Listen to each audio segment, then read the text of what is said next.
демократично общество е в Русия, не това, което се случва, защото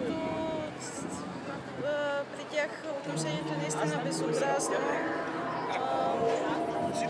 Ние сме за подкрепа на хората от ЛГБТ общността и изобщо за подкрепа на човешките права.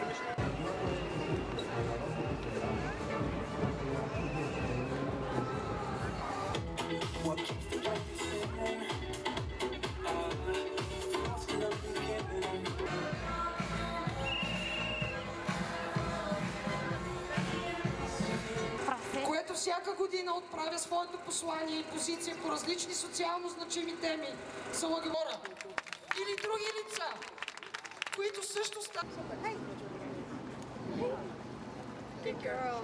Чувате ми ли?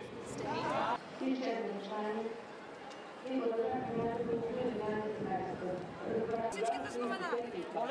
Всичките знамена. Аз искам едно голямо. Ами дай ми те. А вас да ви хвана ли? Че хомосексуализъм определено е нещо, което хората избират и след като са го избрани, могат да го пазят за себе си, а не да излизат по паради, за да се опитват да направят хомосексуална пропаганда. На гей парад! Не на гей парад! Не на гей парад!